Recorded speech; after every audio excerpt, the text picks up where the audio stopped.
Good morning, everyone. Pete Pardo here from Sea of Tranquility. Welcome to another episode of Albums That Turned 50 Years Old in 2021. 28 days, 28 favorite albums from 1971 that have their 50th birthday here this year in 2021.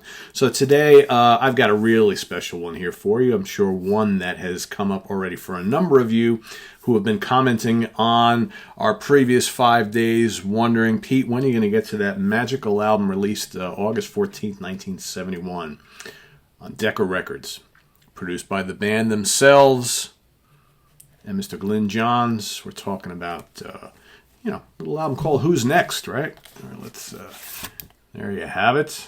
Okay. I call that a bargain, the best I ever had, right? A legendary album. One of those albums that people often cite as like a desert island disc. This is obviously the deluxe edition from MCA, which has disc 2 of all the Young Vic stuff live and all the different session things and what have you. But, the album proper is considered a rock classic. Arguably the Who's greatest moment. You could cite this album or Tommy or Quadrophenia, obviously the three, most legendary albums from the Who, but probably, from a non-concept album perspective, this is probably their magnum opus here. I mean, everything on this album is just an absolute gem, right? You've got Baba O'Riley, bookending the album is Baba O'Riley and Won't Get Fooled Again. Two completely hyped and overplayed songs on classic rock radio, but they are for a reason, right? They're both great hard rock tunes, both utilizing the very early sounds of the Moog synthesizer. In between the bread, the sandwich part of this, you've got, Bargain, Love Ain't for Keeping, John Entwistle's wonderful black comedy, My Wife. You got the gorgeous The Song Is Over. Okay, you got the fun Getting in Tune. Of course, Going Mobile. Woohoo! Gotta love when Pete does that, right? And then, one of the most unforgettable Who songs of all time, Behind Blue Eyes. Just really showing the depth of Roger Daltrey's vocal talents there. And, this was... We talk a lot about those legendary lineups, right? Those iconic lineups where all four, or however many people were in the band, all the musicians, all the members are just absolute rock stars from their generation. It doesn't get much better from my generation. Talking about generations, another great song. I mean, Roger Daltrey, Pete Townsend, John Entwistle, and of course Keith Moon. I mean, all four of them just absolutely iconic rock stars, British rock stars from the golden era of rock and roll. So yeah, it's a great sounding album. The production is just absolutely impeccable. The songs are amazing. Here we've got the young Pete Townsend. Just his songwriting is just absolutely prolific during this period, which, arguably really started into overdrive. It started a little early, but really kicked into overdrive with the Tommy album. And basically, for the next few years, all the way up to, you could include Who Are You to an extent, but everything kind of in the middle there is just Pete absolutely nailing it with all these great melodies and song arrangements and what have you, and just the band just it's absolutely spectacular. And let's be honest, this cover image is absolutely iconic as well.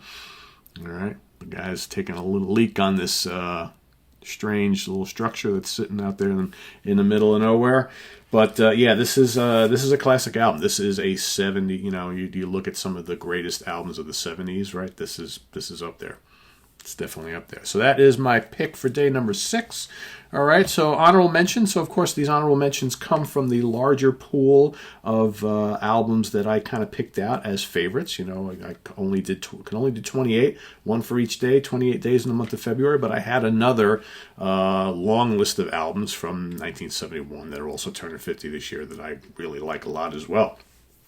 And here's another one of them. This is a band that, quite frankly, I probably don't talk enough of on the channel, but I do like them. I have quite a few of their albums on CD, and they're a very unique, cool, another British band. Aren't they all? The band is called Barclay James Harvest. They had a couple albums released this year, but the one I'm going to talk about here is called Once Again. That's this one right here with the kind of cool little colors as some sort of an insect, butterfly, whatever. Barclay James Harvest, long tagged, probably inappropriately by a lot of people, as like a poor man's Moody Blues. And I kind of get where that comparison comes, from. They have somewhat of a similar sound, kind of this pastoral, very British sound, very symphonic. They use lots of mellotron. The band, neither bands rock overly hard. Music at times is very atmospheric, very melodic. But as far as like their studio albums go, they have a lot of really strong studio albums that came out in this time period and throughout the rest of the decade. But once again, is one of their early classics.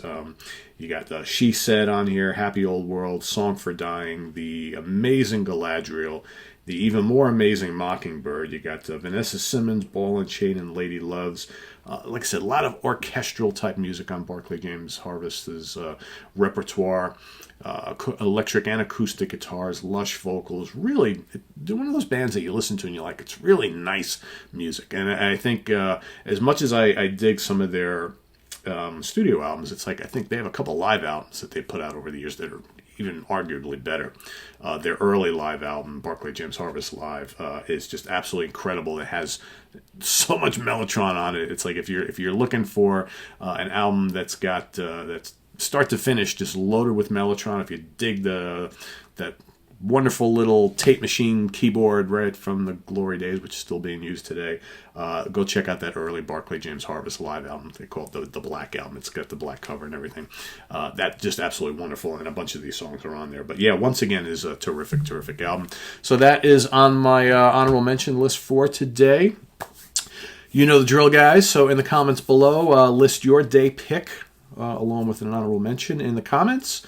It's funny, we're seeing some folks that are going for the usual suspects. I've seen a lot of people picking similar ones to me, but we've got a bunch of you who have been picking some really kind of rare and obscure stuff from 1971, which is good to see because there's a lot of good stuff. I will be throwing a few out there as well during the course of the rest of this month. So we'll see you tomorrow morning for another one of these each and every day throughout the month of February.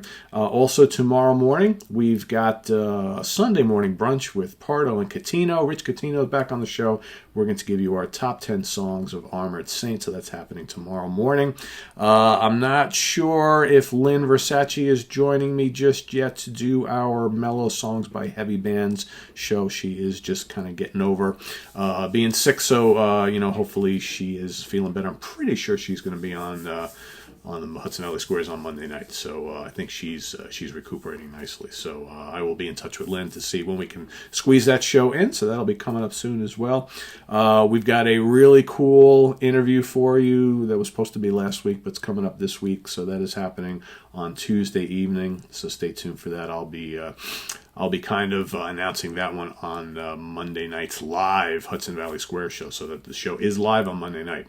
So we will have the live chat room going. We'll be taking your questions as well as talking about the topic at hand, which is favorite guest appearances through the years on albums and songs. So, some people we really dig a lot who guest starred on a song or on an album and absolutely knocked it out of the park. So everybody's going to be picking a couple favorites there. So that's coming up on Monday night live. There's all sorts of other stuff happening next week, so I'll be announcing that over the next couple days.